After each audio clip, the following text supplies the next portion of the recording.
paano naman kayo nagbabanding with your friends? Siyempre, minsan, yan nga, nagkatawagan na lang kayo para di na kayo umalis o di na sila lumayo. Paano kayo nagbabanding? Video call? Ano? Naglalaro po kami. Nang? Roblox. So, online? Opo. Ayun, no? Yun na kasi yung uso ngayon eh. Nung araw kasi, ang laro, kakatokin mo talaga sa gate. Talagang pag hindi lumabas sa gate yung, pag hindi ka narinig, babatay mo ng tsinelas yung bintana para, oy, bakit nandito na kami, baba ka na. Tapos magbaba, maghahabulan, pawisan talaga. At ganon yung laro noon. Pero ngayon, kahit nasa bahay ka lang, naka-aircon Ano ka. po? Oo. Paminsan-minsan po, pumupunta po ako sa, ano nga yun? Sa mga friends. Hindi po, sa rooftop po.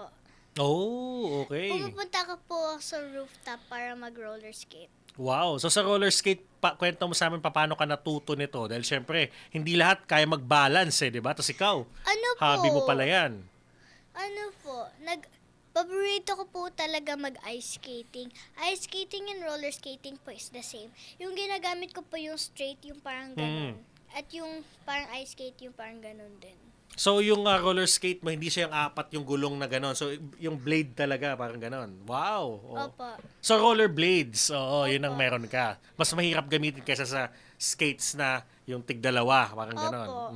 Manatiling nakatutok sa Abante, sundan kami sa aming mga social media accounts at huwag kalimutang mag-subscribe sa aming YouTube channel, DWAR Abante Radio, para sa mga eksklusibong balita.